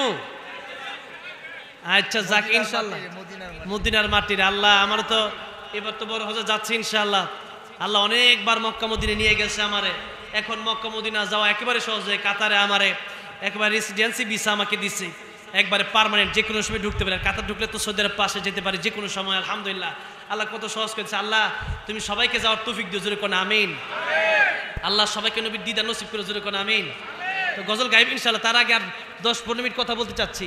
আসলে শীতের সময় ওয়াজ মাহফিল একটু লম্বা টাইম হয়, আর আমি আগেই বলে নিছি আজকে আমি ওয়াজ করবো না, আপনাদের দোয়া নিতে আসছি। আর আমার শ্বশুর বাড়ির এলাকা, সেই হিসাবে একটু আসছি, নাহলে তো হয়তো আসা হইতো না। আর আকরাম ভাই জোর করে দিয়েছে। আকরাম ভাই হচ্ছে আমার সাংস্কৃতিক সংগঠনের কর্মী, অনেক আগের, প্রায় 10 বছর আগে। আমি তো এই মাঠে তো প্রায় 14-15 বছর ধরে, নাকি বলেন, প্রায় 14-15 বছর, সেই 2010 সালে স্টেজে উঠছিলাম। এরপর থেকে আলহামদুলিল্লাহ এই যে স্টেজই আছে, এখন চাইলেও স্টেজ থেকে সরতে পারি না। নবীজি বলেছেন মানা হাব্বা লিল্লাহি ওয়া আবগাদা লিল্লাহি ওয়া আতা লিল্লাহি ওয়া মানা লিল্লাহ। কাউকে ভালোবাসবা কার জন্য? কাউকে ঘৃণা করবা কার জন্য? আল্লাহর জন্য। কাউকে কিছু দিবা, মসজিদে মাদ্রাসা দান করবা কার জন্য? আল্লাহর জন্য। আবার কখনো দান করবা না, গান বাজনার আয়োজনে দান করবা না, খারাপ কোনো মাজারে দান করবা না, ওইটাও কার জন্য? আল্লাহর জন্য। তাহলে কি ফাকাদ ইস্তাকমালাল ঈমান, তাহলে ঈমান পরিপূর্ণ, এটা বোঝা যাবে। তাহলে আসুন আরেকটু অল্প সময় সূরাতুল আসর নিয়ে কথা বলতাম, কিন্তু এর মাঝখানে এই স্লিপ এটা ওটা নিয়ে অনেক কথা বলতে হলো। এখন যাই হোক ইনশাআল্লাহ এলাকায় যেতে আসছি। আর এই নারায়ণগঞ্জ তো আমি সানার পরে লম্বা সময় ধরে, এরপরে এই নারায়ণগঞ্জে এই অনেকগুলো মাদ্রাসায় আমাকে আগামী এই 2026 সালের জন্য আমাকে দাওয়াত করা হয়েছে। আমি আসবো ইনশাআল্লাহ, আপনাদের সাথে আরও দেখা হবে ইনশাআল্লাহ। আজকে শেষ না, তবে সূরাতুল আসরের তাফসীর মনে হয় আর করতে পারবো না আজকে। 11:30 তো বেজে গেছে, আমার টাইম 11:30 পর্যন্ত করবো। সূরাতুল আসর আল্লাহ বললেন কারা ক্ষতিগ্রস্ত আর কারা লাভবান, এই দুইটা মানদণ্ডটা ঠিক করলেন। আদম আলাইহিস সালাম থেকে কিয়ামত পর্যন্ত পৃথিবীতে যত মানুষ আসবে এই সবার জন্য একটি সূরা, কারা সফল আর কারা ক্ষতিগ্রস্ত, এই দুইটা কথা আল্লাহ বুঝাতে চান। এই দুইটা বিষয় বুঝে এরপর ইনশাআল্লাহ আমরা বাকি ফাংশনগুলোতে যাব, ঠিক না ঠিক? আল্লাহ বললেন ওয়াল আসর, সময়ের কসম। ওয়াটা হচ্ছে ওয়াবে কসমিয়া, আসর মানে হচ্ছে সময়, ইতিহাস, মানুষের জীবন। আল্লাহ রাব্বুল আলামিন আসরের আগে বলেন ওয়াল আসর। আরবিতে কসম করা যায় 3 শব্দের মাধ্যমে, আল্লাহি, বিল্লাহি, তাল্লাহি। আমরা কসম কাটি মাঝে মাঝে, কেন? একটা কথাকে শক্তিশালী, মজবুত, দৃঢ় করার জন্য আমরা কসম কাটি। তবে আমরা যখন কসম কাটি তখন কার কসম কাটি? আল্লাহর নামের কসম ছাড়া আর কোনো কসম কাটা জায়েজ না, হারাম। জন্য মাঝে মাঝে আমরা বলি বাড়ির কসম, গাড়ির কসম সম্পূর্ণ হারাম। কেন? আমরা যখন কসম কাটি তখন শ্রেষ্ঠত্বের উপর কসম কাটি, সবচেয়ে বেশি মহান যিনি তার কসম কাটি, সবচেয়ে বেশি বড় যিনি তার কসম কাটি। এখন সবচেয়ে বড় কে? যেরকম কে? এই জন্য জন্ম হওয়ার পরে কানে, ডান কানে আজান কি বলা হয়? আল্লাহু আকবার। আর ইকামত দেওয়ার সময় কি বলা হয়? আল্লাহু আকবার। আবার যখন নামাজে দাঁড়ায়া যায় কি বলে দাঁড়ায়? আল্লাহু আকবার। আবার জীবনের শেষ সময় যখন জানাজাটা শুরু হয়ে যায় তখন কোন শব্দ বলা হয়? আল্লাহু আকবার। শেষে যখন একেবারে শেষ হয়ে গেল কোন তাকবীর দেওয়া হয়? আল্লাহু আকবার। তাই মুসলমান যারা আছেন তাদের জীবনের প্রধান এবং সবচেয়ে বড় স্লোগান হচ্ছে নারে তাকবীর, আল্লাহু আকবারের স্লোগান, ঠিক না বেঠে? এই স্লোগান যারা সহ্য করতে পারে না প্রত্যেকটা মুনাফিকের বাচ্চা, একটারও ঈমান না। এই জন্য আমি কোন দলকে কোন জায়গায় আছেন জানি না, তবে আল্লাহর নামে স্লোগান যারা বরদাস্ত করতে পারে না তাদের সাথে আমাদের কোনো সম্পর্ক নাই। যাদের সাথে আল্লাহর সম্পর্ক আছে তাদের সাথে আমাদের সম্পর্ক থাকবে। আল্লাহ বলেছেন যারা আমার সাথে যারা সম্পর্ক রাখে তাদের সাথে তোমরা সম্পর্ক রাখো। আল্লাহ বলেন সম্পর্ক রাখবা 3 জনের সাথে। জোরে বলেন কয়জনের সাথে? 3 জন। আল্লাহ বলছেন ইন্নামা ওয়ালিয়ুকুমুল্লাহ, সূরা মায়েদা, ইন্নামা ওয়ালিয়ুকুমুল্লাহু ওয়া রাসূলুহু। প্রথম সম্পর্ক হবে আমাদের আল্লাহর সাথে। কার সাথে? এরপর আল্লাহ বলেন ওয়া রাসূলুহু, আমার রাসূলের সাথে পরবর্তী সম্পর্ক তোমাদের হবে। এরপর আল্লাহ বললেন এরপরে সম্পর্ক হবে আল্লাযীনা ইয়ুকিমুনাস সালাহ ওয়া ইউতুনাজ যাকাত, যারা নামাজ কায়েম করে, নিজেরা নামাজ পড়ে অপরকে দাওয়াত দেয়, যারা যাকাত আদায় করে, যারা রুকুকারীদের সাথে রুকু করে, এদের সাথে হবে তোমাদের সম্পর্ক। যারা নামাজ কায়েম করে, যারা সেজদা দেয়, তারা কার লোক? তারা কার লোক? তারা কার বন্ধু? আল্লাহর বন্ধু। তাহলে আমাদের সম্পর্ক হবে আল্লাহর বন্ধুর সাথে। তাহলে কিয়ামতের ময়দানে আল্লাহ রাব্বুল আমিনের বন্ধু যেহেতু সে আর তার বন্ধু আমি, তাহলে বন্ধুর বন্ধু বন্ধু হয়। আমার বন্ধুর বন্ধু আমার কি হবে? বন্ধুই হবে।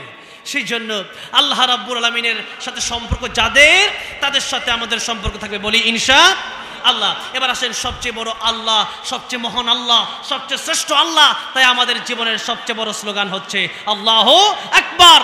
তাহলে আমরা আল্লাহর নামের কসম কাটি। এখন আল্লাহ যখন কসম কাটবেন তখন কার কসম কাটবেন? আল্লাহ যখন কসম কাটেন আল্লাহ রাব্বুল আমিন তখন মানুষের সাথে সম্পৃক্ত মহামূল্যবান সময়ের কসম কাটেন।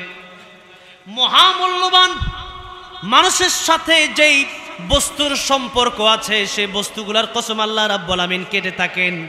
আর এখানে তাই আল্লাহ রাব্বুল আমিন এমন সময়ের কসম কাটলেন যে সময় মানুষের সাথে সম্পৃক্ত আছে। তাই আল্লাহ রাব্বুল আমিন এভাবে শুরু করলেন ওয়াল আসরি ইন্নাল ইনসানা লাফি খুসর। আল্লাহ বলেন ওয়াল আসর, সময়ের কসম। তার মানে সময়কে আল্লাহ রাব্বুল আমিন নিজেই দাম দিলেন। সময়ের মূল্য আল্লাহ বুঝতে চাচ্ছেন যে সময় বড় মূল্যবান। সময় তোমাদের কাছ থেকে চলে যাচ্ছে, প্রতিনিয়ত চলে যাচ্ছে, কিন্তু তোমরা সময়ের মূল্য দিচ্ছ না। আমাদের সময় কিভাবে যাচ্ছে? গান শুনতে শুনতে সব সময় চলে যাচ্ছে, আড্ডা দিতে দিতে সময় চলে যাচ্ছে। আর আশ্চর্য মলম বিক্রি দেখে দেখে আমাদের সময় চলে যাচ্ছে, ঠিক না বেটে? এই হচ্ছে আমাদের সময়ের অবস্থা। তার মানে সময়ের মূল্য আমরা দিচ্ছি না। কিন্তু সময় যার জন্য যতটুকু নির্ধারণ করা আছে, সেই সময় যখন শেষ হয়ে যাবে, 1 সেকেন্ড তার সময় পাওয়া যাবে না। ইযা জাআ আজালুহুম লা ইস্তাখিরুনা সাআতাও ওয়া লা ইস্তাকদিমুন। আল্লাহ বললেন, যখন মালাকুল মউত আজরাইল তোমাদের কাছে চলে যাবে, মৃত্যুর সময় যখন হয়ে যাবে, 1 সেকেন্ড আগেও মৃত্যু হবে না, 1 সেকেন্ড পরেও তোমাদের মৃত্যু হবে না। সময়ের মূল্য আল্লাহ রাব্বুল আমিন দিতে গিয়ে বললেন ওয়াল আসর, সময়ের কসম। আর নবীজি হাদিস শরীফের ভিতরে বলছেন ইগতানিম খামসান ক্বাবলা খামসিন শাবাবাকা ক্বাবলা হারামিক। 5টি সময়ের আগে তোমরা 5টি সময়ের মূল্য দাও। জোরে বলেন, কয়টা সময়ের আগে কয়টা সময়? 5টা সময়। নবীজি বললেন শাবাবাকা ক্বাবলা হারামিক, বৃদ্ধ হয়ে যাওয়ার আগে যৌবনকালকে মূল্য দাও, কারণ যৌবনকাল মানুষের চিরজীবন থাকে না, ঠিক কি না? সেজন্য যৌবনীটা আল্লাহর দেয়া একটা বড় নিয়ামত। কিয়ামতের ময়দানে মানুষ যৌবনকালকে কিভাবে কাটালো এর জবাব না দেওয়া পর্যন্ত 1 কদম সামনে আগানো সম্ভব হবে না। সেজন্য নবীজি বললেন যুবক বয়সে তুমি আল্লাহর ইবাদত বেশি বেশি করো, কারণ বৃদ্ধ হয়ে গেলে মসজিদে যাওয়া যায় না, বরঞ্চ দেখা যায় ঘরে নামাজ পড়াটাও কষ্ট হয়ে যায়। এমনকি আমার দাদা এখনো এত অসুস্থ, প্রায় 100 বছর বয়স, এখনো দেখা যায় ঠিকমতো খাবার খেতে পারে না, নামাজ বসে বসে পড়বে দূরের কথা, ইশারায় পড়তে পারে না, অজ্ঞান হয়ে থাকে প্রায় সময়। এই জন্য মানুষ যখন বৃদ্ধ হয়ে যায় ইবাদতের শক্তি আর থাকে না। কিন্তু যৌবনকালটা হচ্ছে মূল সময় ইবাদতের। যৌবনকালে যারা ইবাদত করবে, বৃদ্ধ যখন হয়ে যাবে, সেই ইবাদত যখন এই ব্যক্তি করতে পারবে না, তখন আল্লাহ রাব্বুল আমিন এই যৌবনকালে যে ইবাদত ব্যক্তিটা করতে ইবাদত, বৃদ্ধ বয়সে আল্লাহ ফিরি তারে দিয়ে দিবেন। সুবহানাল্লাহ। গোশত কিনতে গেলে পরে দেখা যায় বলা হয় যে মাত্র 10 কেজি গোশত কিনলে 1 কেজি ফ্রি। কেন অনেক লোক গিয়া বললো যে 10 কেজি কিনবো না, 1 কেজি ফ্রি আছে, ওইটা আমার এমনি ফ্রি দিয়ে দেন, দিবে? বরং লোকটা বলবে 10 কেজি কিনলেই 1 কেজি ফ্রি দেওয়া হবে, আর 10 কেজি না কিনলে 1 কেজি ফ্রি দেওয়া হবে। ঠিক তেমনি ভাবে যৌবনকালে যারা ইবাদত করবে, বৃদ্ধ বয়সে আল্লাহ রাব্বুল আমিন তাদেরকে এই সওয়াবগুলো ফ্রি দিয়ে দিবেন। আর কিয়ামতের ময়দানে আরশে আজিমের নিচে এই যুবকগুলাকে আল্লাহ রাব্বুল আলামিন ছায়া দিয়ে দিবেন। সুবহানাল্লাহ। এই জন্য যৌবনকাল এটা আল্লাহর পক্ষ থেকে বড় একটা নিয়ামত, এই নিয়ামতের কদর করতে হবে। নবীজি বললেন ওয়াসিহাতাকা ক্বাবলা সাকামিক, 2 নম্বরে অসুস্থ হওয়ার আগে সুস্থতাকে মূল্য দাও। কারণ মানুষ যখন অসুস্থ হয়ে যায় খাবার খেতে পারে না, মানুষ যখন অসুস্থ হয়ে যায় তখন দেখা যায় ঠিক মতো চলতে ফিরতে পারে না, গায়ে শক্তি পায় না, হসপিটালে ভর্তি থাকতে হয়। সেই জন্য মানুষ যখন অসুস্থ হয়ে যায় তখন বুঝে সুস্থতাটা কত বড় নিয়ামত ছিল, ঠিক না ঠিক বলেন? অসুস্থ না হলে বোঝা যায় না। মাঝে মধ্যে এমন অসুস্থ হয় মানুষ, আমি নিজে গত বছর এমন অসুস্থ হলাম, হসপিটালে ছিলাম, অনেকগুলো মাহফিল করতে পারলাম না। আমার মন চাচ্ছিল যে অসুস্থ হচ্ছে মৃত্যুবরণ হোক, তাহলে আরো ভালো, এরকম মন চাচ্ছিল, মনে হচ্ছিল এরকম, সহ্য করা যায় না। সাধারণত জ্বর আসলেই পরে এই জ্বরটাই মানুষ সহ্য করতে পারে না, ঠিক না? এমন অবস্থা। সুতরাং নবীজি বললেন সুস্থতা এটা আল্লাহর পক্ষ থেকে তোমাদের জন্য বড় নিয়ামত।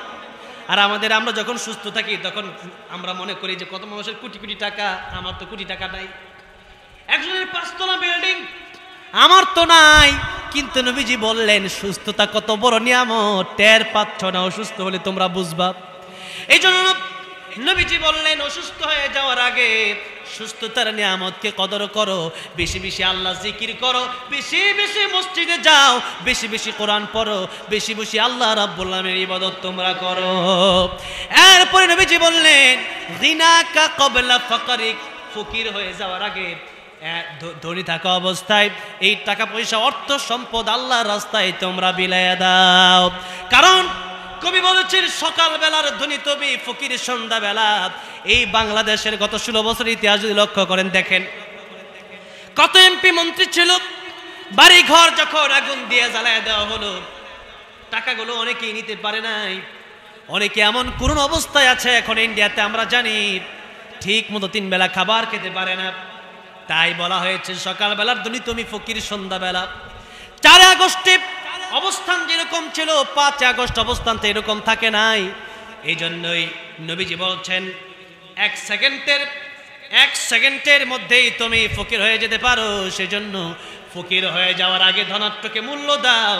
এই সম্পদ তুমি আল্লাহ রাব্বুল আলামিনের রাস্তায় তুমি ব্যয় করো। এরপরে নবীজি বললেন ফারাগাকা ক্বাবলা শুগুলিক, অবসর থাকা অবস্থায় ব্যস্ত হওয়ার আগে অবসর সময়কে মূল্য দাও, কারণ অবসর সময় মানুষের চিরজীবন থাকে। আমার এক উস্তাদ বলতেন, যখন মানুষের 2 পাও যেথায় খুশি সেথায় যাও, যখন তোমার 4 পাও ভাত কাপড় দিয়ে যাও। কারণ এখন 4 পা হয়েছে, এখন যেখানে মন চায় সেখানে যাওয়া যায় নাকি? হ্যাঁ, বউয়ের বাধা আছে না নাই? আছে। যখন তোমার 6 পাও আব্বু তুমি কোথায় যাও?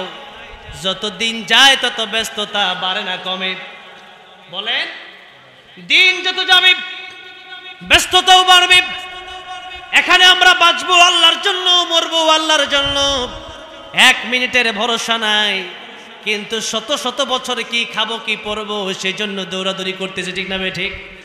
সেজন্য নবীজি বলছেন ফারাগাকা ক্বাবলা শুগুলিক, অবসর থাকা অবস্থায় ব্যস্ত হওয়ার আগে আল্লাহর ইবাদত বেশি বেশি করো।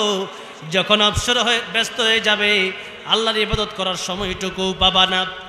নবীজি শেষ কথা বললেন হায়াতাকা ক্বাবলা মাউতিক, মরণের আগে ভালো হয়ে যাও, কারণ মরণের পরে ভালো হওয়ার কোনো সুযোগ আর নাই। আছে? সুতরাং এই দুনিয়াতে নবীজি বলেছেন দুনিয়া সিজনুল মুমিনি ওয়া জান্নাতুল কাফির, এই দুনিয়া তো মুমিনের জন্য জেলখানা আর কাফিরের জন্য বালাখানা। দুনিয়াতে মুমিন থাকবে, কষ্ট হবে। দুনিয়াতে আল্লাহর নবী 40 বছর পর্যন্ত যতদিন কোরআনের দাওয়াত দেন নাই, যতদিন লা ইলাহা ইল্লাল্লাহর দাওয়াত দেয় নাই, ততদিন পর্যন্ত নবীকে মানুষ সাদিক আল আমিন বলে ডেকেছে। কিন্তু যেই মাত্র নবীজি দিনের দাওয়াত দেওয়া শুরু করলেন, তখনই মানুষ বলতে শুরু করলো পাগল। মানুষ নবীর বিরুদ্ধে শুরু করলো আর বলতে শুরু করলো মুহাম্মদ সাল্লাল্লাহু আলাইহি সাল্লাম ক্ষতিগ্রস্ত হয়ে গেছে। তখন আল্লাহ রাব্বুল আমিন কে ক্ষতিগ্রস্ত আর কে লাভবান সেটা বোঝানোর জন্য সূরাতুল আসর আল্লাহ নাজিল করে দিলেন। এবার বলেন, আবু জাহেলেরটা সত্য না আল্লাহরটা সত্য? কারটা সত্য? আল্লাহর চেয়ে সত্যবাদী আর কেউ আছে?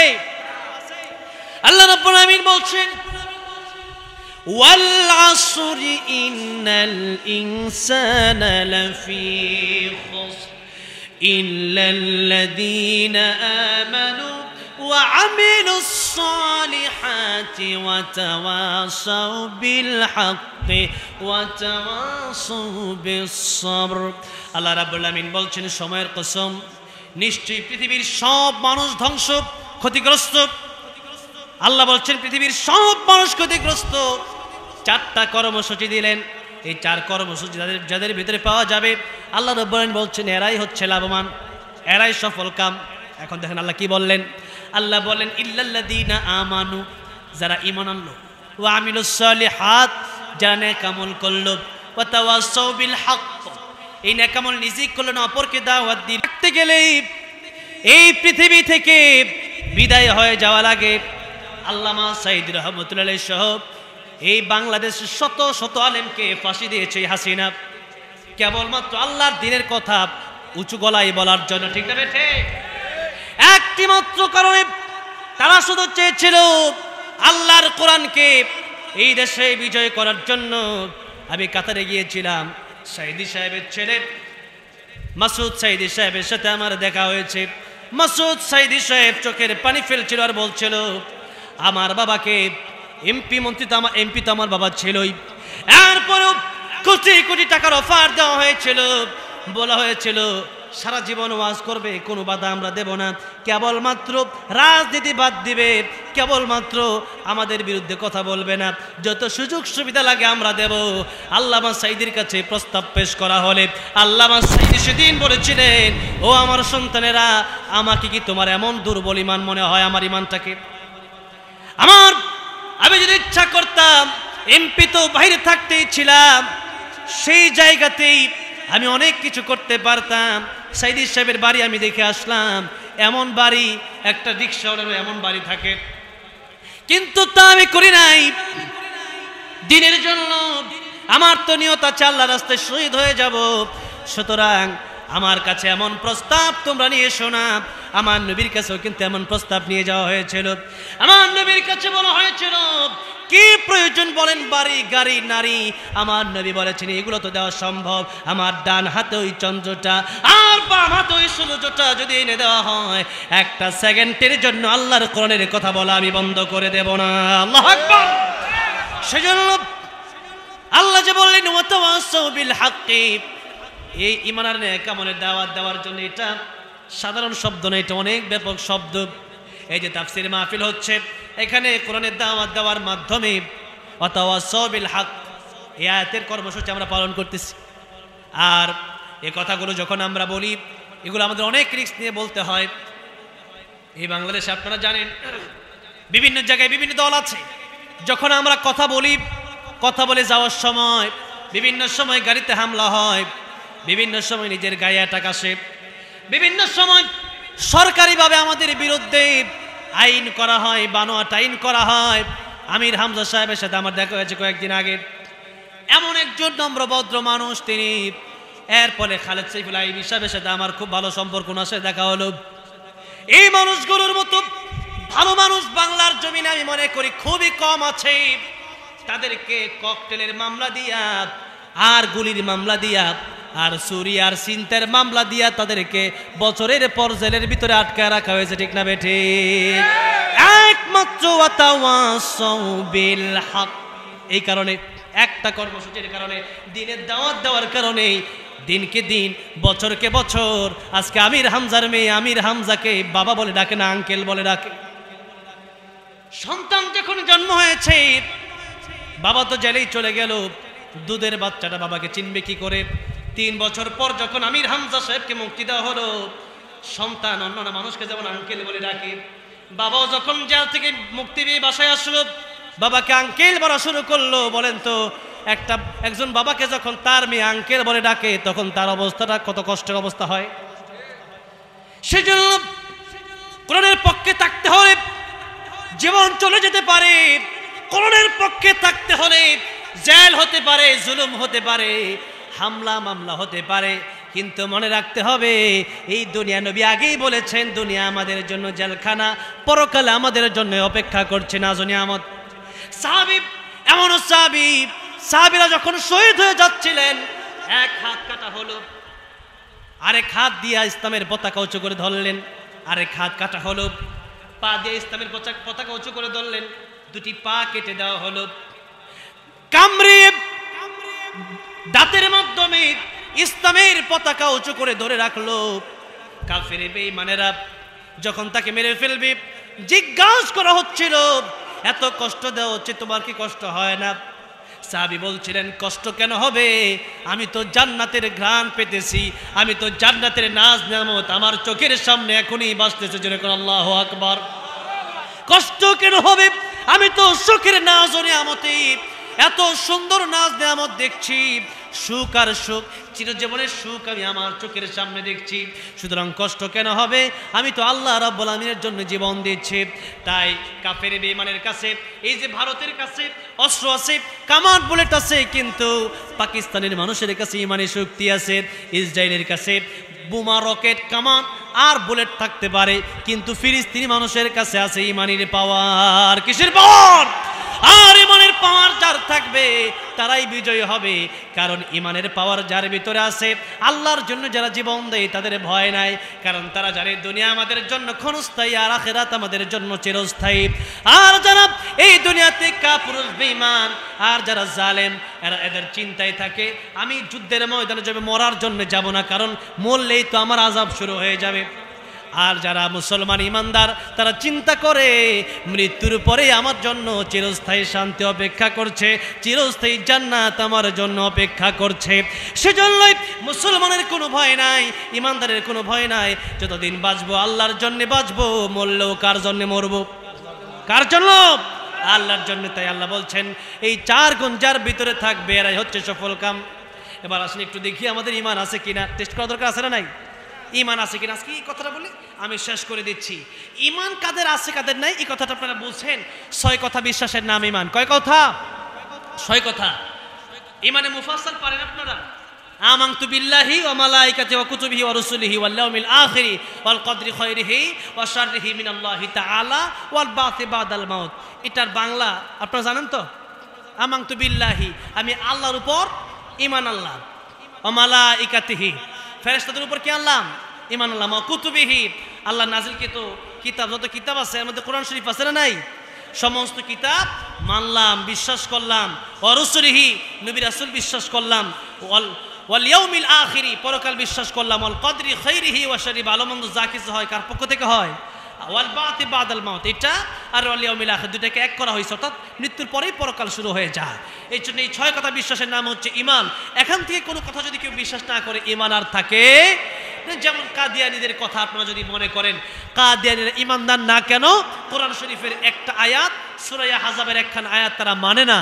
সে একটা কোন আয়াত?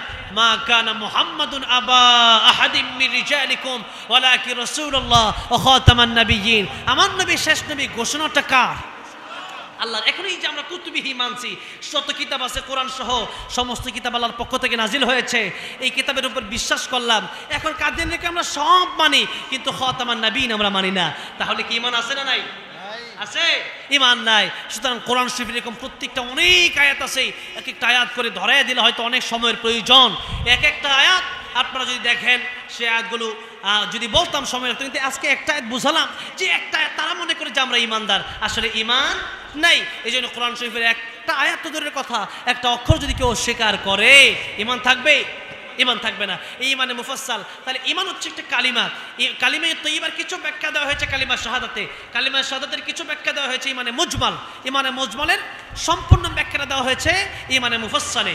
ঈমানে মুফাসসাল যারা মানবে এদের ঈমান আছে। এরপর যদি কেউ বলে না তুমি কাফের, তাহলে নবী বললেন তাহলে যে ব্যক্তি কাফের বলল সেই কাফের হয়ে গেল। কোন মুমিন, কোন মুসলিমকে যদি কেউ কাফের বলে, আর যদি তার ঈমান সত্যি এই 6 কথা যদি কেউ মানে, তখন আপনি জিজ্ঞাসা করবেন আমি কেন কাফের বলেন, আমি এই 6 কথার কোন কথা মানি না। যদি বলে যে এই 6 কথার ওই কথা মানে দেখাইতে পারলে তো দেখাইতে পারলো, আর যদি দেখাইতে না পারে তাহলে বলবেন তাহলে তো আপনি নিজেই কাফের হয়েছেন। কেন? নবীজি বলেছেন কেউ ঈমানদার মুসলমানকে যদি কেউ কাফের বলে তখন সে নিজেই কাফের হয়ে যায়। এই জন্য কাফের, অনেকে বলে এই কাফেরের বাচ্চা, ওই কাফের, এই অনেকেই বলে দেয়, মানে গালি হিসাবে ধরে নেয়, কিন্তু এটা বড় জঘন্য। এই জন্য এই সমস্ত গালি আমরা দেব না। ঈমান, এই 6 কথা বিশ্বাসের নাম ঈমান। এখন ঈমান ধরে রাখার অটল অবিচলের জন্য ধৈর্যের প্রয়োজন। নামাজ পড়তে গেলে কষ্ট, এরপরে দেখে যাকাত দিতে মনে চায় না, জিহাদ করা কষ্ট, তাহলে আল্লাহর জন্য দেখা যাচ্ছে এখানে আপনারা বসে আছেন, এটাও কষ্ট। এখন এটা হচ্ছে ধৈর্যের ব্যাপার। তাই আল্লাহ বলছেন ওয়া তাওয়াসাউ বিস-সাবর। এখন এটা এখানে তোমার ধৈর্য ধারণ করতে হবে। ধৈর্যের সাথে আমার কাছে আসবা। আল্লাহ বললেন ইন্নাল্লাহা মা'আস-সাবিরিন, ধৈর্যশীলদের সাথে আমি আছি। ওয়াবাশশিরিস-সাবিরিন, ধৈর্যশীলদের সুসংবাদ হলো জান্নাতের সুসংবাদ। এই জন্য আমরা এই পৃথিবীতে যতদিন বাঁচবো ঈমান এবং নেক আমল করে যাব এবং দ্বীনের পথে অটল অবিচল থাকবো ইনশাআল্লাহ। যত কষ্টই আসুক না কেন আমরা ঈমানের উপর অটল অবিচল থাকবো বলে ইনশাআল্লাহ। আরো জোরে বলে ইনশাআল্লাহ। আল্লাহ রাব্বুল আলামিন যেন আমাদেরকে ঈমানকে বুকে ধারণ করে, কোরআনকে বুকে ধারণ করে বেঁচে থাকার তৌফিক দান করেন, এবং কোরআন বুকে নিয়ে যেন এই পৃথিবী থেকে বিদায় হতে পারি। আল্লাহ সেই তৌফিক দান করেন। জোরে বলেন আমিন। ওয়া আখিরু দাওয়ানা আলহামদুলিল্লাহি রাব্বিল আলামিন।